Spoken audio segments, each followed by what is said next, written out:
당신이 매일 아침 타고 다니는 그 차, 어쩌면 그 차 한 대가 당신 인생에서 가장 비싼 금융 실수일 수도 있습니다. 20시간도 안 해보고 자기 인생을 포기하거든요. 사람들이 20년을 낭비하는 이유, 재능이 없어서가 아닙니다. 운이 없어서도 아니고 나이가 많아서도 아니에요. 진짜 이유는 생각보다 단순합니다. 첫 20시간을 쓰지 않아서입니다. 이게 무슨 말이냐면요, 우리는 뭔가를 시작하기 전에 너무 많은 생각을 합니다.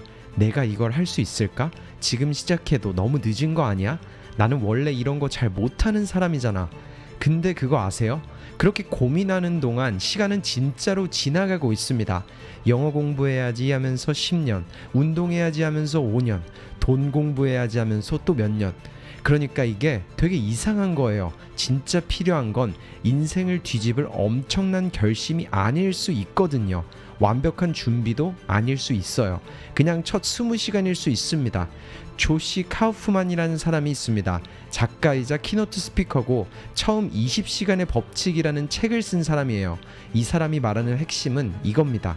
전문가가 되는 데는 오래 걸릴 수 있다. 맞습니다. 그런데 우리가 처음부터 전문가가 되어야 할까요? 아니잖아요. 처음 필요한 건 전문가가 되는 게 아니라 그 일을 할 수 있다는 감각입니다. 아, 이게 이렇게 되는 거구나. 나도 할 수 있겠는데? 이 감각을 얻는 데는 생각보다 훨씬 적은 시간이 필요할 수 있다는 거예요. 그 기준이 바로 첫 20시간입니다. 알렉스 홀모지도 비슷한 말을 했어요. 사람들은 20시간이면 많은 일에서 기본적인 자신감을 얻을 수 있는데 그 첫 시간을 미루느라 몇 년을 날려버린다고요. 우리가 이 말이 불편한 이유는 너무 정확하기 때문입니다. 우리는 실패한 게 아닐 수 있어요. 그냥 제대로 해본 적이 없는 겁니다. 20시간도 해보지 않고 나는 이거랑 안 맞아 라고 말하는 거예요. 아니, 20시간도 안 해봤는데 그걸 어떻게 알겠어요? 그건 판단이 아니라 핑계일 가능성이 높습니다. 그리고 사람들이 시작을 못하는 이유는 정말 못해서가 아닙니다. 못하는 내 모습을 보기 싫어서예요. 처음 영어하면 버벅거립니다. 처음 운동하면 자세가 이상하겠죠. 처음 돈 공부를 하면 무슨 말인지 하나도 모를 겁니다. 그게 정상이에요. 처음은 원래 구립니다. 근데 많은 사람들은 그 당연한 구간을 못 견디죠. 그래서 시작을 안 해요. 그리고 이렇게 말합니다. 아직 준비가 안 됐어. 조금 더 배운 다음에 할 거야. 지금은 때가 아니야. 근데 솔직히 말하면요, 그 완벽한 준비의 날 잘 안 옵니다. 그냥 지금 어설픈 상태로 시작하는 사람이 결국 먼저 가는 겁니다. 처음 20시간은 전문가가 되는 시간이 아니에요. 두려움을 줄이는 시간이죠. 처음엔 모든 게 안개 속에 있습니다. 근데 20시간을 넣으면 안개가 조금 걷힙니다. 길이 전부 보이는 건 아니에요. 근데 적어도 한두 걸음 앞은 보입니다. 그게 중요합니다. 사람은 가능하다고 느껴야 움직이거든요. 불가능하다고 느끼면 아무리 좋은 조건을 들어도 안 움직여요. 그러니까 첫 20시간의 목적은 완벽함이 아닙니다. 자신감이에요. 나도 할 수 있겠는데? 이 느낌, 그걸 얻는 게 첫 20시간의 진짜 가치입니다. 근데 여기서 중요한 게 있어요. 20시간을 그냥 넣으면 안 됩니다. 쪼개서 넣어야 합니다. 영어를 잘하고 싶다. 이건 너무 큽니다. 먼저 자기소개하기, 내 직업 설명하기, 일상 대화하기, 이렇게 쪼개야 합니다. 몸을 만들고 싶다. 이것도 너무 큽니다. 먼저 스쿼트 자세, 푸시업 자세, 단백질을 섭취하고 잘 자는 것, 이렇게 쪼개야 합니다. 큰 목표는 사람을 멋있게 만들지만 작은 행동만 사람을 바꾸거든요. 그리고 공부가 미루기가 되는 순간을 조심해야 합니다. 강의만 듣고 책만 사고 계획만 세우고 정작 몸으로는 아무것도 안 하는 사람들 많습니다. 되게 바빠 보여요. 근데 실제로 바뀐 건 없습니다. 조시 카우프만이 말한 20시간은 생각만 하는 시간이 아닙니다. 실제로 해보는 시간입니다. 알렉스 홀모지는 말하죠. 가장 빠른 지름길은 지름길을 찾는 걸 멈추는 거라고요. 그냥 해야 합니다. 해야 할 일을 해야 돼요. 너무 단순해서 사람들은 싫어할 거예요. 근데 결국 이게 답입니다. 그리고 알렉스가 또 중요하게 말한 게 있어요. 확실하지 않을 때는 일단 가능성 먼저 쌓으라는 겁니다. 이게 무슨 말이냐면요, 내가 지금 정확히 뭘 해야 할지 몰라도 나중에 어떤 길을 가든 도움이 되는 능력들이 있잖아요. 말을 잘하는 것, 글을 잘 쓰는 것, 몸을 관리하는 것, 돈을 모으는 것, 사람을 설득하는 것, 이런 것들은 어디를 가도 쓸모가 있습니다. 그러니까 아직 인생의 방향이 완전히 선명하지 않아도 아무것도 안 하면 안 됩니다. 목표가 없다는 말이 게을러도 된다는 뜻은 아니에요. 방향이 아직 안 보인다면 방향이 생겼을 때 써먹을 수 있는 기본기를 쌓아야 합니다. 이게 가능성을 쌓는다는 말인 거죠. 준비된 사람에게만 기회가 기회처럼 보입니다.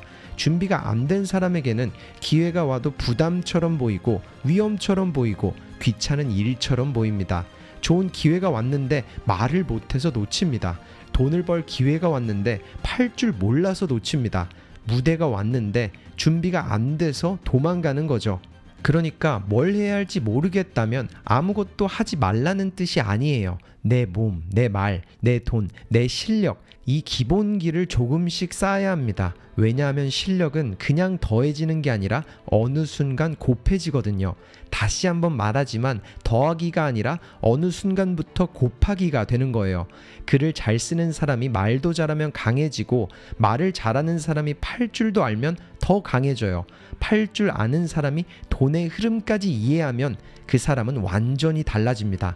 그러니까 이게 단순히 1 더하기 1이 아니라는 거예요. 기술은 서로 붙으면서 사람의 가능성을 몇 배로 키웁니다. 그러니까 처음 20시간은 그냥 작은 연습이 아닐 수 있습니다. 미래에 내가 써먹을 무기를 하나씩 만드는 시간일 수 있어요. 하루를 다 바꾸려고 하지 마세요. 이거 진짜 중요합니다. 사람들이 자기계발 영상 보고 나면 갑자기 인생을 싹 바꾸려고 하거든요. 내일부터 5시에 일어나야지, 운동 매일 해야지, 영어 공부 2시간 해야지, 술 끊고 야식 끊고 릴스 끊고 완전히 다른 사람이 되어야지, 이렇게 생각합니다. 근데 못해요. 왜냐하면 너무 많이 바꾸려고 하니까요. 사람이 그렇게 한 번에 안 바뀝니다. 물론 하루 이틀은 할 수 있어요. 근데 오래 못 갑니다. 그러면 또 자책하죠. 나는 왜 이렇게 의지가 약하지? 아니요, 의지가 약한 게 아니라 전략이 잘못된 겁니다. 처음부터 하루를 다 바꾸려고 하지 마세요. 그냥 1시간만 바꾸면 됩니다. 딱 1시간, 나머지는 원래처럼 살아도 됩니다. 진짜로요. 아침에 늦게 일어나도 되고 점심도 평소처럼 먹고 퇴근하고 조금 쉬어도 됩니다. 근데 딱 1시간만 정말 집중해서 내가 바꾸고 싶은 것에 넣어보는 겁니다. 1시간이 별거 아닌 것 같죠? 근데 대부분은 그 1시간도 안 넣고 있습니다. 운동해야 한다고 말하면서 운동복도 안 꺼냅니다. 돈 공부해야 한다고 말하면서 내 지출 기록도 안 보죠. 릴스 보면 1시간 그냥 갑니다. 유튜브 쇼츠 몇 개 보면 시간이 순식간에 사라져요. 카톡 몇 번 하고 뉴스 좀 보고 이것저것 하다 보면 하루가 그냥 없어집니다. 그러면서 이렇게 말하겠죠. 나는 시간이 없어. 아니요, 시간이 없는 게 아닐 수 있습니다. 내 인생을 바꿀 시간이 너무 쉽게 새고 있는 겁니다.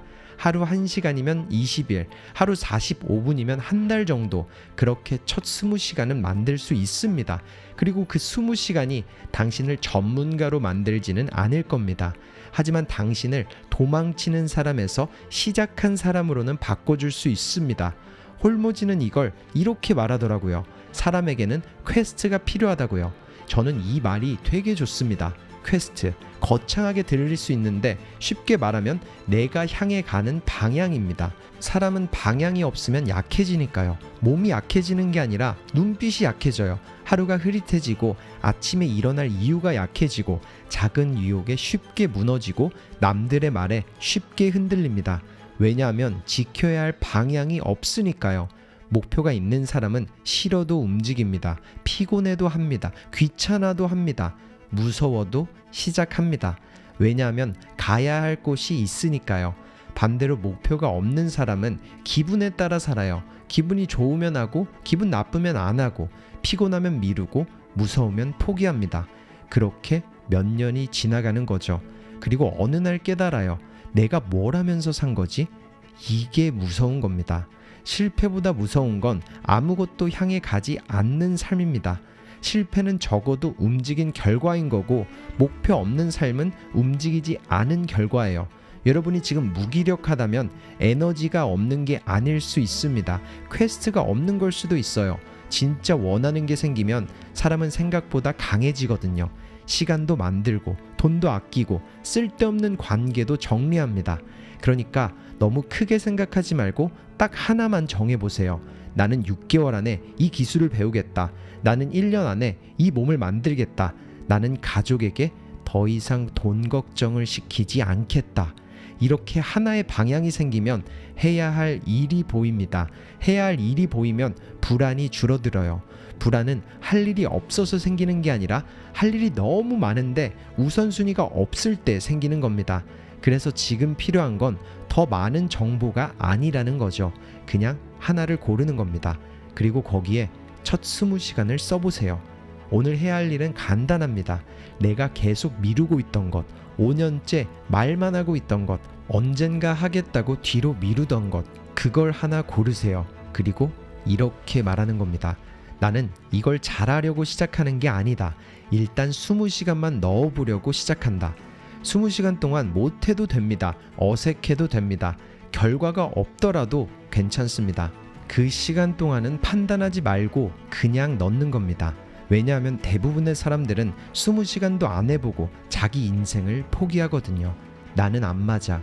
나는 재능 없어. 나는 늦었어. 다시 말하지만 그게 아닙니다. 아직 충분히 해본 적이 없는 것 뿐이에요. 당신의 인생을 바꾸는 건 엄청난 계획이 아닐 수 있습니다. 완벽한 타이밍도 아닐 수 있습니다. 그냥 첫 20시간일 수 있어요. 고작 20시간. 근데 사람들은 그 20시간을 피하려고 20년을 씁니다. 그러니까 지금 시작하세요. 아직 늦지 않았습니다. 근데 계속 미루면 진짜 늦어집니다.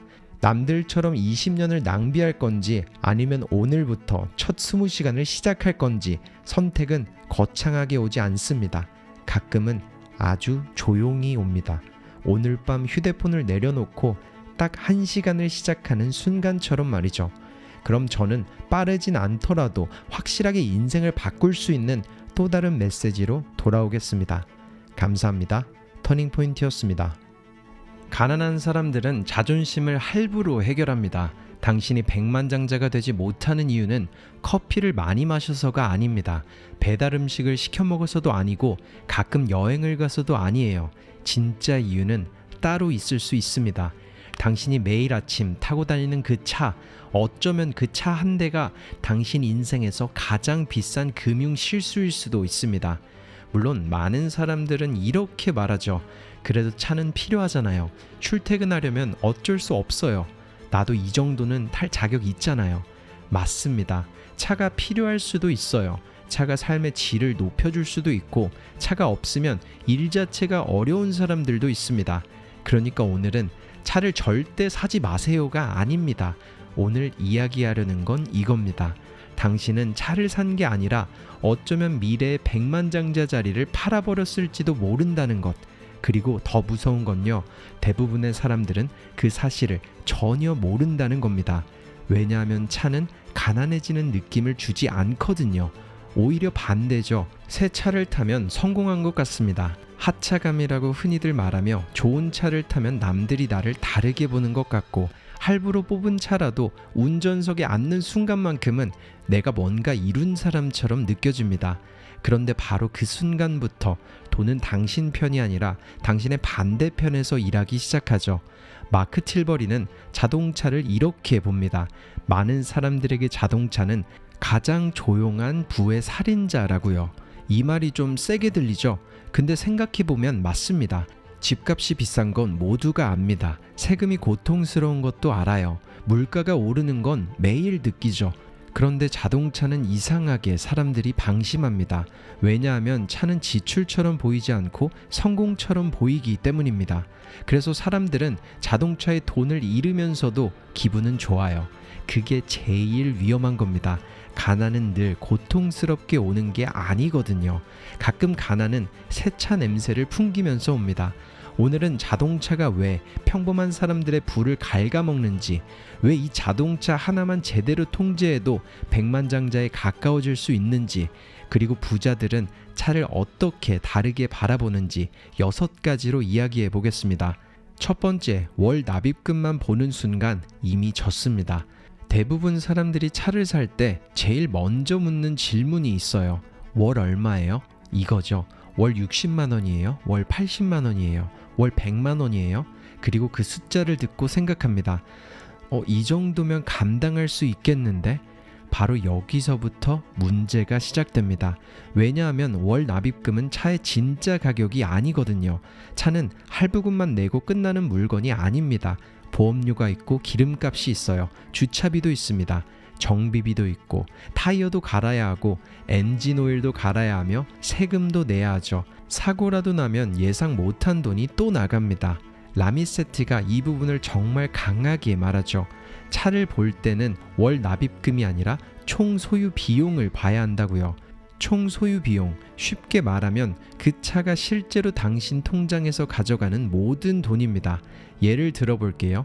한국에서 6천만 원짜리 차를 산다고 해봅시다. 6천만 원, 요즘 기준으로 보면 이게 무슨 슈퍼카 가격도 아니에요. 괜찮은 SUV, 옵션 들어간 국산차, 엔트리 수입차만 봐도 금방 이 가격대까지 올라갑니다. 그런데 이 6천만 원짜리 차를 연 6% 이자로 60개월 동안 전액 할부로 산다고 해보세요. 월 납입금이 대략 116만 원 정도 나옵니다. 여기까지만 들어도 이미 꽤 부담스럽죠. 그런데 문제는 이게 끝이 아니라는 겁니다. 5년 동안 총 납입하는 원금과 이자는 약 6,960만 원입니다. 그러니까 6천만 원짜리 차를 샀는데 차값과 이자만 합쳐도 거의 7천만 원을 내는 겁니다. 이자만 약 960만 원이에요. 생각해보세요. 차는 6천만 원이라고 봤는데 이미 은행과 금융회사에만 1,000만 원 가까운 돈을 더 주는 겁니다. 그런데 아직 시작도 안 했어요. 보험료 들어가죠. 한국에서 개인용 자동차 보험 평균 보험료가 대략 1년에 68만 원 수준이라고 하면 5년이면 340만 원입니다. 그럼 벌써 얼마예요? 6,960만 원에 보험료 340만 원만 더해도 약 7,300만 원입니다. 그런데 계산은 시작도 안 했죠. 기름값, 주차비, 정비비용, 타이어 교체, 심지어 세금도 내야 하고 세차비, 블랙박스, 하이패스 이런 잡다한 비용도 안 넣었어요. 그런데 이미 6천만 원짜리 차가 7,300만 원짜리 이야기가 됐습니다. 이게 사람들이 놓치는 겁니다. 사람들은 차를 살 때 월 116만 원이면 되네 라고 생각하지만 현실에서는 이 차가 5년 동안 내 인생에서 얼마를 가져가는가를 봐야 합니다. 이 차가 내 월급에서 얼마를 가져가는지, 이 차 때문에 내가 투자를 못하는지, 이 차 때문에 비상금이 안 쌓이는지, 이 차 때문에 매달 숨이 막히는지 그걸 봐야 합니다. 왜냐하면 월 납입금만 보면 차는 살 수 있어 보이거든요. 근데 총 소유 비용을 보면 갑자기 질문이 바뀝니다. 내가 이 차를 살 수 있나가 아니라 이 차를 사고도 내 인생이 앞으로 갈 수 있나, 이 질문으로 바뀌는 겁니다. 두 번째, 자동차는 돈을 2번 죽입니다. 첫 번째는 당연히 직접 나가는 돈입니다. 할부금, 보험료, 기름값, 정비비, 주차비, 세금, 이건 눈에 보이죠. 그래서 사람들도 어느 정도는 압니다. 차 사면 돈이 많이 나가지. 맞아요. 근데 진짜 무서운 건 두 번째입니다. 기회비용. 이건 사람들이 거의 생각을 안 합니다. 당신이 매달 차에 100만 원을 쓴다고 해보세요. 그 100만 원은 그냥 사라진 돈이 아닙니다. 그 돈은 투자될 기회를 잃은 겁니다. 그 돈은 주식시장에서 복리로 불어날 기회를 잃었으니까요. 다른 관점에서 볼 수도 있어요. 그 돈은 사업자본이 될 기회를 잃었고, 집을 사기 위한 종잣돈이 될 기회를 잃었고, 당신을 조금 더 자유롭게 만들 기회를 잃었습니다. 가난한 사람들은 가격만 봅니다. 부자들은 기회 비용을 봅니다. 이 차가 얼마냐? 그것도 중요하죠. 근데 더 중요한 질문은 이겁니다. 이 돈을 차에 쓰지 않았다면 내 미래는 어떻게 달라졌을까? 예를 들어 매달 70만 원을 차에 쓰는 대신 투자를 했다고 해보세요. 물론 투자는 보장되지 않습니다. 시장은 오를 수도 있고 내릴 수도 있어요. 하지만 장기적으로 복리가 작동할 시간을 주면 돈은 완전히 다른 결과를 만듭니다. 20대에 매달 70만 원, 30대에 매달 100만 원, 이 돈이 그냥 차 할부로 나가면 그 달로 끝입니다. 근데 그 돈이 투자되면 그 돈은 다음 달에도 일하고 내년에도 일하고 10년 뒤에도 일합니다. 여기서 차이가 벌어지는 겁니다. 사람들은 오늘 차를 샀다고 생각하지만 사실은 미래의 자산을 팔아버린 겁니다. 그리고 이 실수를 한 번만 하지 않아요. 차를 사고 몇 년 탑니다. 그리고 질리게 되죠. 그런데 새 모델이 나왔어요. 게다가 친구가 더 좋은 차를 삽니다. 내 차가 갑자기 초라해 보이죠? 그래서 어떻게 해요? 또 바꿉니다. 이걸 20대부터 50대까지 반복해요. 그리고 어느 날 말하죠. 나는 왜 이렇게 열심히 사는데도 돈이 없지? 이유는 생각보다 단순할 수 있습니다. 당신의 돈은 계속 달렸어요. 근데 당신을 위해 달린 게 아니라 당신의 차를 위해 달린 겁니다. 세 번째, 차는 성공이 아니라 성공처럼 보이는 소비일 수 있습니다. 이 부분은 좀 불편할 수도 있습니다. 근데 솔직하게 말해야 하죠. 많은 사람들이 차를 사는 이유는 단순히 이동수단이 필요해서만은 아닙니다. 인정받고 싶어서예요. 성공한 사람처럼 보이고 싶어서입니다. 남들 앞에서 초라해 보이고 싶지 않아서고, 친구들 앞에서 밀리고 싶지 않아서고, 회사 주차장에서 나도 뭔가 이룬 사람처럼 보이고 싶어서입니다. 이거 이해합니다. 사람이잖아요. 누구나 인정받고 싶거든요.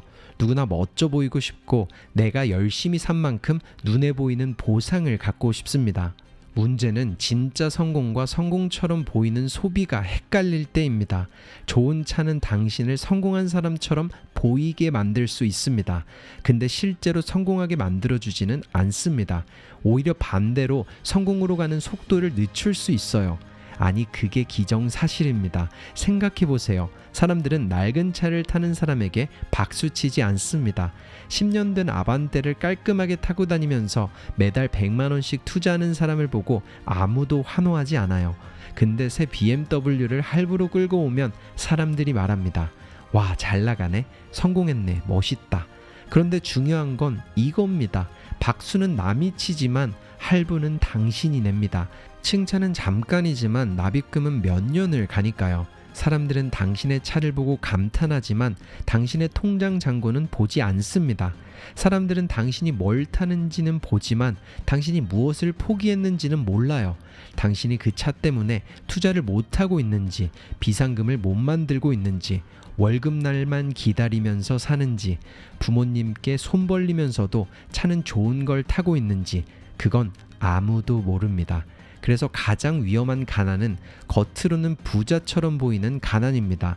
차는 좋은데 통장은 비어있는 사람, 차는 새 차인데 투자 계좌는 없는 사람, 차량 옵션은 풀옵션인데 인생의 선택지는 점점 줄어드는 사람, 이게 진짜 문제입니다. 돈이 없는 게 문제가 아니라 돈이 있어 보이려고 진짜 돈을 포기하는 게 문제입니다. 네 번째, 감가상각은 조용한 도둑입니다. 자동차는 시간이 지날수록 가치가 떨어집니다. 물론 모든 차가 똑같이 떨어지는 건 아닙니다. 어떤 차는 감가가 덜하고 어떤 차는 중고가격 방어가 좋고 어떤 모델은 예외적으로 잘 버팁니다. 근데 대부분의 일반적인 자동차는 시간이 지날수록 가치가 줄어듭니다. 그리고 이게 참 이상한 소비예요. 우리는 보통 돈을 쓰면 뭔가를 얻는다고 생각합니다. 근데 자동차는 돈을 내고 산 다음부터 매일 가치가 줄어드는 물건입니다. 당신이 자는 동안에도 떨어집니다. 출근하는 동안에도 떨어지고 주차장에 세워놔도 떨어지고 세차를 하고 광택을 내도 떨어지죠. 새 차를 뽑고 집에 도착하는 순간부터 그 차는 더 이상 새 차 가격을 받기 어렵습니다. 이게 감가상각입니다. 그리고 이 감가상각은 당신에게 문자도 안 보냅니다. 오늘 10만원 떨어졌습니다. 이렇게 알려주지 않아요. 그냥 조용히 사라집니다. 어느 날 중고차 가격을 알아보면 그때서야 알게 되겠죠. 내가 이렇게 많이 잃었다고? 그때는 이미 늦었죠. 생각해보세요. 6천만원짜리 차를 샀습니다. 5년 동안 이자까지 내서 거의 7천만원을 냈습니다. 보험료까지 넣으면 대략 7,300만원이에요. 근데 5년 뒤에 그 차를 팔려고 보니까 3천만원대가 될 수도 있고 차종에 따라 그보다 더 낮을 수도 있습니다. 그러면 그 차액은 어디로 갔을까요? 그냥 사라진 겁니다. 여행의 추억도 아니고 교육도 아니고 자산도 아니고 사업 경험도 아닙니다. 그냥 시간이 지나면서 녹아내린 돈입니다. 물론 차를 타면서 편리함을 얻었죠. 그건 인정해야 합니다. 차가 있으면 편하니까요. 비 오는 날 좋고 집 많을 때 좋고 가족이 있으면 훨씬 편하고 일 때문에 이동이 많으면 꼭 필요할 수도 있습니다. 근데 문제는 많은 사람들이 그 편리함의 가격을 제대로 계산하지 않는다는 겁니다. 이 차 6천만 원이야. 아닙니다. 진짜 질문은 이거예요. 이 차를 5년 동안 타면 내 인생에서 얼마가 사라지는가? 차량 가격, 이자, 보험료, 세금, 기름값, 정비비, 주차비, 감가상각, 그리고 그 돈을 투자하지 못한 기회비용까지 이 모든 걸 합쳐야 진짜 가격이 나옵니다. 라미세트가 말하는 것처럼 돈을 잘하는 사람들은 월 얼마예요 에서 멈추지 않습니다. 그들은 묻습니다. 이 선택이 내 삶 전체에서 어떤 비용을 만드는가? 그게 차이입니다. 평범한 사람은 월 납입 가능 여부를 봅니다. 부자는 총 비용과 기회비용을 봅니다. 5번째, 차는 필요할 수 있지만 새 차는 필요하지 않을 수 있습니다. 여기서 오해하면 안 됩니다. 이 영상은 차를 절대 사지 말라는 이야기가 아니거든요. 지방에 살거나 아이를 키우거나 부모님을 모셔야 하거나 일 때문에 이동이 많거나 차가 없으면 수입 기회를 놓치는 사람에게 차는 분명히 필요합니다. 자동차는 어떤 사람에게는 돈을 잃게 만드는 물건이 아니라 돈을 벌게 해주는 도구일 수 있습니다. 문제는 차가 아닙니다. 차를 사는 방식이 문제죠. 필요한 차를 사는 것과 보여주기 위한 차를 사는 것은 다릅니다. 이동수단을 사는 것과 정체성을 사는 것은 다릅니다. 차가 없어서 불편한 삶을 해결하는 것과 내 자존심을 할부로 해결하는 것은 완전히 다른 이야기입니다. 마크 틸버리는 이 부분에서 좋은 기준을 줍니다. 신차의 가장 큰 감가를 피하고 싶다면 3, 4년 된 중고차 구간을 보라는 겁니다. 왜냐하면 보통 신차의 가장 큰 감가는 처음 몇 년에 집중되기 때문이죠. 누군가 이미 큰 감가를 맞은 차를 당신이 더 합리적인 가격에 사는 것, 이게 훨씬 현명한 경우가 많습니다. 물론 한국 시장은 차종마다 다릅니다. 현대, 기아, 제네시스, 수입차, 전기차, 하이브리드, 모델마다 감가율도 다르고 인기도 다르고 중고차 가격 방어도 다릅니다. 근데 원리는 같습니다. 처음 주인이 맞은 가장 큰 감가를 굳이 내가 맞을 필요는 없다는 거죠. 그리고 그 차를 샀다면 가능한 오래 타야 합니다. 사람들이 부자가 되지 못하는 이유는 차를 한 번 사서가 아닙니다. 너무 자주 바꿔서입니다. 3년마다 바꾸고 5년마다 바꾸고 할부가 끝나기도 전에 또 바꾸고 중고차 가격이 떨어졌는데도 새 차로 갈아탑니다. 그러면서 말하죠. 이번엔 진짜 오래 탈 거야. 근데 새 모델이 나오면 또 흔들립니다. 내 차에 없던 옵션이 나오면 흔들리고 친구가 더 좋은 차를 사면 흔들리고 유튜브에서 신차 리뷰를 보면 또 흔들립니다. 이게 자동차 회사들이 원하는 겁니다. 당신이 차를 오래 타는 것보다 자주 바꾸는 게 그들에게는 훨씬 좋으니까요. 하지만 당신의 자산에는 최악입니다. 그러니까 부자가 되고 싶다면 차를 고를 때 이런 질문을 해야 해요. 이 차를 10년 탈 수 있을까? 남들이 부러워하지 않아도 내 삶에는 충분할까? 이 차를 산 뒤에도 나는 투자할 돈이 남을까? 이 차 때문에 내가 월급에 더 묶일까? 아니면 여전히 자유로울까? 이 질문에 답하지 못한다면 아직 그 차를 살 준비가 안 된 겁니다. 6번째, 이것만 안 해도 백만장자에 가까워집니다. 부자가 되는 방법은 사람들이 생각하는 것보다 단순합니다. 소득을 올리고 지출을 통제하고 차액을 투자하고 오래 기다리는 것. 물론 쉽지는 않습니다. 근데 원리는 단순하죠. 문제는 사람들이 큰 지출은 방치하면서 작은 지출에만 집착한다는 겁니다. 커피 한 잔 아끼려고 고민하죠. 구독료 1만 원 줄이려고 고민합니다. 점심값 3,000원 아끼려고 고민을 해요. 물론 그것도 중요할 수 있어요. 근데 진짜 돈은 큰 결정에서 갈립니다. 집, 차, 직업, 배우자, 사업, 투자, 이런 결정들이 인생의 부를 결정합니다. 그 중에서도 자동차는 젊은 사람들이 가장 쉽게 빠지는 함정입니다. 왜냐하면 집은 너무 비싸서 아예 못 사는 경우가 많습니다. 근데 차는 다르죠. 할부를 끼면 살 수 있을 것처럼 보이니까요. 그래서 이게 함정입니다. 살 수 있을 것처럼 보인다는 것. 차를 사는 순간 당신은 단순히 차를 얻는 게 아닙니다. 매달 빠져나가는 고정비를 얻습니다. 감가상각을 얻고 보험료를 얻습니다. 정비비를 얻습니다. 그리고 무엇보다 투자를 못하는 시간을 얻게 돼요. 복리는 시간이 필요합니다. 그런데 자동차는 그 시간을 빼앗아 가죠. 20대에 차로 날린 50만 원은 그냥 50만 원이 아닙니다. 30년 뒤 수백만 원, 수천만 원, 어쩌면 그 이상의 자산이 될 수 있었던 돈이거든요. 30대에 차로 날린 100만 원도 그냥 100만 원이 아니에요. 그 돈은 당신을 더 빨리 퇴사하게 만들 수도 있었고, 집을 더 빨리 사게 만들 수도 있었고, 사업을 시작하게 만들 수도 있었고, 부모님께 기대지 않게 만들 수도 있었습니다. 근데 그 돈은 당신의 자유가 아니라 자동차 회사와 금융회사의 수익이 됐습니다. 이게 불편한 진실입니다. 당신이 차를 살 때 많은 사람들이 돈을 가져갑니다. 자동차 회사가 가져가죠. 딜러도 가져갑니다. 보험사도 가져갑니다. 금융회사도 가져가고, 정비소도 가져가고, 주차장도 가져가고, 주유소도 가져갑니다. 그럼 이제 질문을 해야겠죠. 그 거래에서 당신은 무엇을 얻으셨나요? 진짜 필요한 이동의 편리함? 좋아요. 그게 정말 필요했다면 그건 가치 있는 소비입니다. 하지만 남들에게 보여주기 위한 우월감이었다면 그건 너무 비싼 감정입니다. 성공한 것처럼 보이기 위해 성공할 기회를 잃은 겁니다. 이제 자동차를 살 때는 딱 3가지만 기억하세요. 첫째, 월 납입금이 아니라 총 소유 비용을 보세요.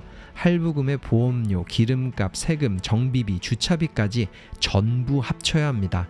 그리고 가능하면 그 숫자를 보수적으로 잡으세요. 월 할부가 100만 원이면 실제 자동차 비용은 120만 원, 150만 원까지도 갈 수 있다고 봐야 합니다.